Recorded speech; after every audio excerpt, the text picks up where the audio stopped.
লেখিকা দেবিকা মিত্রের দহন। নিতু অনেক আশা নিয়ে সমীরণের হাত ধরে এই চক্রবর্তী বাড়িতে এসেছে।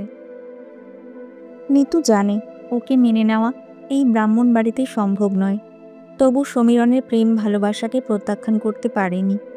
সমীরণের আশ্বাসের উপর ভরসা করে নিতু, ওর হাত ধরে। সমীরণ আশ্বাস দিয়েছে কেউ না মেনে নিক, ওর মা শান্তাদেবী নিশ্চয়ই ওকে মেনে নেবেন এবং সবার বিরুদ্ধে গিয়ে নিতুকে বরণ করে ঘরে তুলবেন। সমীরণ বাড়ির বেল বাজাতেই ওর দাদু দুর্দণ্ড প্রতাপ নরনারায়ণ চক্রবর্তী গম্ভীর স্বরে দোতলার ঘর থেকে জানতে চান, কে কে এসেছে এই ভর দুপুরে? দিনে দিনে ফেরিওয়ালাদের সাহসটা বেড়ে যাচ্ছে দেখছি। হরি হরি বলে দিনে রাতের কাজের লোককে ডেকে বলেন, যদি ফেরিওয়ালা হয় তবে তাকে বেশ ভালো করে বুঝিয়ে দিবি। বলবি এই বাড়িতে কেউ ফেরিওয়ালার থেকে জিনিস কেনে না। এরপর যদি আর কোনোদিন কেউ দুপুরে বেল বাজিয়ে ভাত ঘুম নষ্ট করে তাহলে তার কপালে দুঃখ আছে, এটাও বলে দিস। হরি হাত কচলাতে কচলাতে বলে, আজ্ঞে বাবু, ফেরিওয়ালা নয়, ছোট দাদাবাবু এসেছেন, সঙ্গে সেই নষ্ট মেয়ে মানুষটাও আছে। নরনারায়ণবাবু এতক্ষণ শুয়ে শুয়ে কথা বলছিলেন, এবার তড়াক করে বিছানায় উঠে বসে বলেন, বটে, ছোট নাতির দেখছি সাহস খুব বেড়েছে।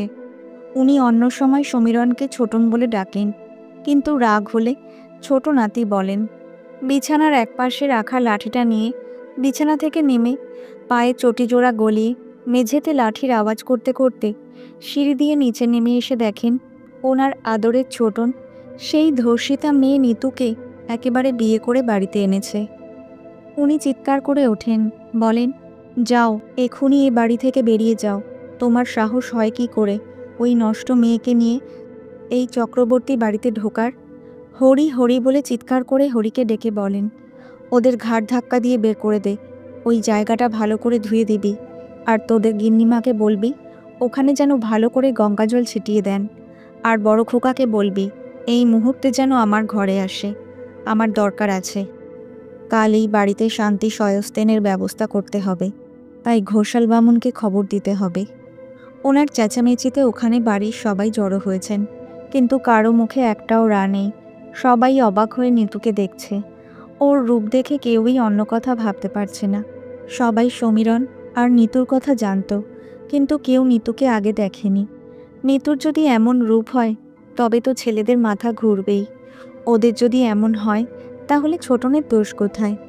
এই চক্রবর্তী বাড়িটা এখনও একটা একান্নবর্তী পরিবার, এবং এই পরিবারের সর্বময় কর্তা হলেন নরনারায়ণ চক্রবর্তী। ওনার 3 ছেলে, সবাই বিবাহিত, এবং তারা তাদের ছেলে মেয়ে নিয়ে এখানেই থাকেন। এখনও কর্তার কথাই এই বাড়ির শেষ কথা।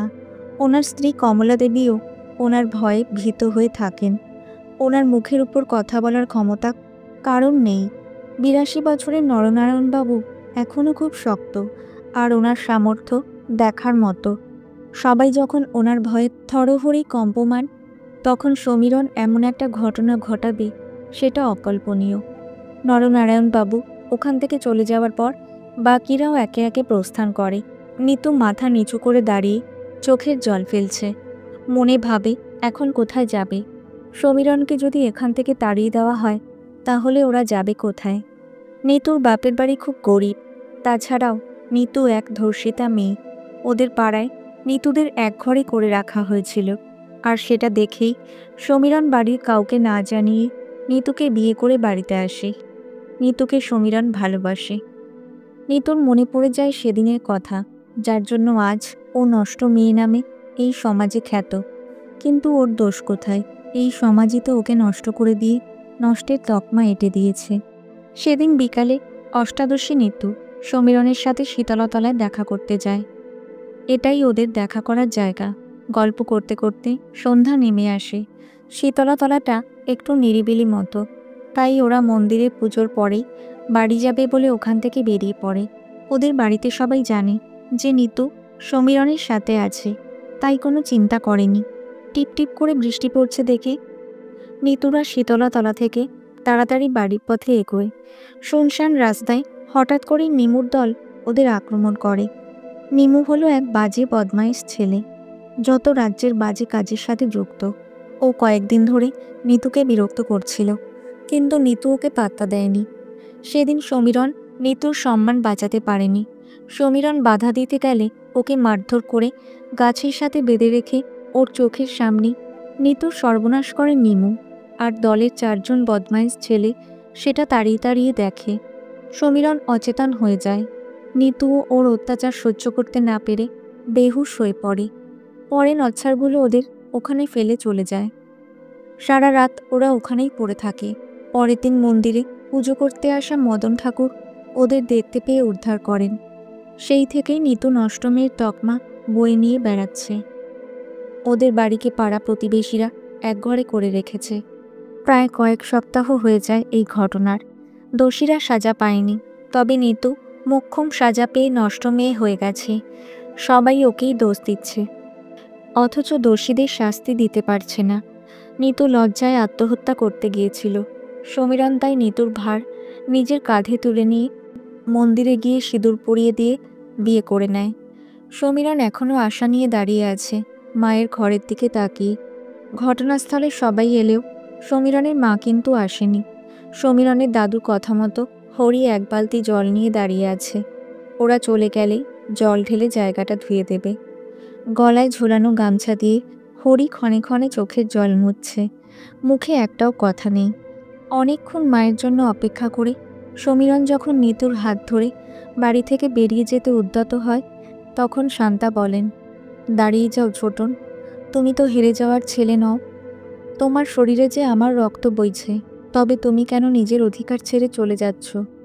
আমাকেও একদিন এই বাড়িতে যুদ্ধ করে প্রবেশ করতে হয়েছিল, আর এখনও প্রতিনিয়ত সংগ্রাম করে যেতে হচ্ছে এই সংসারের সাথেই, নিজের মনের সাথে। এ যে সাংঘাতিক দহন জ্বালা, যে জলে সেই জানে। এসব কিছু নিতু না জানলেও তোমার তো অজানা নয়। আসলে শান্তা অন্য জাতের মেয়ে ছিল বলে নরনারায়ণবাবু ওনাকে বউ হিসেবে মেনে নিতে চাননি। বাড়ির এক কোণে ওনার ঠাঁই হয়। পরে নিজের দক্ষতায় এই বাড়ির বউয়ের সম্মান ফিরে পান। তবে এখনও শ্বশুরমশাই কথা শোনাতে ভোলেন না। সমীরণ নিতুকে নিয়ে দাঁড়িয়ে পড়ে। দেখে ওর মায়ের এক হাতে বরণডালা আর অন্য হাতে শাক। শান্তা ভালো করেই জানে এখানে শাক বা উলু দেওয়ার কাউকে পাবে না।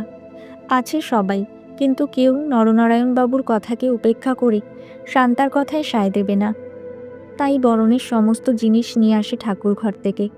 মাথায় ঘোমটা দিয়ে 2 ঠোঁটের মাঝে কাপড়টা দেন। ঠোঁট দিয়ে কাপড় চেপে ধরে ওদের বরণ করেন। পরে বরণডালা একপাশে রেখে শাক বাজিয়ে উলু দিয়ে নিতুকে ঘরে তোলার তোড়জোড় করেন। উপরের বারান্দা দাঁড়িয়ে নরনারায়ণবাবু সব লক্ষ্য করছিলেন। যখন নিতুর হাত ধরে ঘরের মধ্যে নিয়ে যান, তখন উপর থেকে উনি হুঙ্কার ছাড়েন, খবরদার বৌমা, এরকম অনর্থ করো না কিন্তু। তাহলে? শান্তা বলেন, তাহলে কি বলুন? বলুন তাহলে কি? তাড়িয়ে দেবেন আমাকে? পারবেন তো? আজ যদি নিতু আপনার নিজের মেয়ে বা নাতনি হতো, তাহলে কি তাকে তাড়িয়ে দিতেন, নাকি নিজের পরিবারের লোক নয় বলে অস্বীকার করতেন? আপনি ভালো করেই জানেন সেদিনের সব ঘটনাটা। বলতে পারেন ওই মেয়েটার দোষ কোথায়? ও গরিব বলে ওর দোষটাকে ধামাচাপা দিতে পারছে না, তাই ওকে নষ্ট মেয়ের তকমা নিতে হচ্ছে, তাই না? এই ঘটনাটা যদি সমীরণ নিতুকে বিয়ে করার পর ঘটত, তাহলে কি করতেন বাবা? নাতবউকে গঙ্গার জলে ধুয়ে শুদ্ধ করে নিতেন, নাকি ওকে তাড়িয়ে দিতেন? নরনারায়ণবাবু বলেন, চুপ করো বৌমা, অনেকক্ষণ থেকে অনেক বড় বড় কথা বলছো শুনছি। সাহস তোমার বেড়ে গেছে দেখছি। বেশি বড় বড় কথা বললে কি করবেন বাবা? শান্তা বলেন, পারবেন না কিচ্ছু করতে। ওকে তাড়িয়ে দিলে যেমন আপনার সম্মান বাড়বে না, তেমন আবার ওকে মেনে নিলে আপনার সম্মানও কমবে না, বরং সবাই আপনার সাহসকে বাহবা দেবে। এই দহন জ্বালায় আমি অনেক জ্বলেছি, জানি এই দহনের কত কষ্ট। তাই ওকে আমি আমার ছেলের বউ করে ঘরে আমি তুলে নিলাম। আজ না হয় আপনার অবাধ্য হলাম। একবার তো আপনাকে বিশ্বাস আর ভরসা করে ঠকেছি বাবা, সেই ক্ষতি কি আর কোনোদিন পূরণ হবে? আজ আমার মেয়েটা আপনার ভুল সিদ্ধান্তের জন্য অকালে চলে গেল। কেবল আপনার ভুলের জন্য বাবা। ফিরিয়ে দিতে পারবেন আমার মেয়েকে? আমার মেয়ের কি দোষ ছিল বলুন তো? আসলে সমীরণের দিদি কাজল একজনকে ভালোবাসতো, কিন্তু সে ভালো রোজগার করতো না। সেটা নরনারায়ণবাবু জানতে পেরে রাতারাতি কাজলের বিয়ের সম্বন্ধ করে বিয়ে দিয়ে দেন। বিয়ের পর জানা যায় সেই ছেলেটার আরেকটা বউ আছে। সম্পত্তির লোভে কাজলকে বিয়ে করেছিল। বিয়ের পরের দিন শ্বশুরবাড়িতে গিয়ে সেটা জানতে পেরে যায় কাজল। বৌভাতের দিন কাজল শ্বশুর বাড়িতেই গলায় দড়ি দিয়ে আত্মহত্যা করে। শান্তাদেবী নিতু আর সমীরণকে নিয়ে ঘরের মধ্যে ঢুকে যেতে যেতে বলেন, আপনার জন্য আমি আমার মেয়েকে হারিয়েছি, কিন্তু পারবো না আমার ছেলেকে হারাতে। তাতে যদি এই বাড়ি ছাড়তে হয় তো রাজি। আপনি ঠিক করুন কি করবেন। এই বাড়ির সবাই আপনার ভুল সিদ্ধান্তগুলোকে মেনে নিয়েছেন সবসময়। আমি আজ আপনার ভুল ভেঙে দিয়ে ওদের ঘরে তুললাম। একজন কাউকে তো প্রতিবাদ করতেই হতো, তা না হলে আপনি তো আপনার অন্যায়গুলো করেই যেতেন, আর আমার মতো হয়তো অন্য কারোর কোল খালি হয়ে যেত। নরনারায়ণবাবু চুপ হয়ে যান। নীরবতাই সম্মতির লক্ষণ। সেদিনের পর থেকে নরনারায়ণবাবু কিছুটা হলেও দমে যান এবং বাড়ির সবাই তাতে বেশ শান্তি পেয়েছে বলেই মনে হয়। নিতু এই বাড়িতে একটু আড়ষ্ট হয়ে থাকত। লজ্জায় নিজের ঘর থেকে বের হতো না, কারোর সাথে মুখ তুলে কথা বলতো না, খুব ভয়ে আর লজ্জায় থাকত। শান্তাদেবীর আদর ভালোবাসায় নিতু ধীরে ধীরে স্বাভাবিক হয়ে যায়। এই বাড়ির সবাই নিতুর ব্যবহারে খুব সন্তুষ্ট। নিতুকে সবাই খুব ভালোবাসে। তবে নরনারায়ণবাবু এখনও নিতুর মুখ দেখেন না, আর কথা বলা তো দূরের কথা। তবে তাতেই সংসার থমকে নেই। সংসার আপন গতিতেই চলছে। বলতে গেলে এখন ওদের সংসার সুখের সংসার। গল্পটা যদি ভালো লাগে তাহলে প্লিজ আমার চ্যানেলটা সাবস্ক্রাইব করে আমার পাশে থাকবেন। ধন্যবাদ।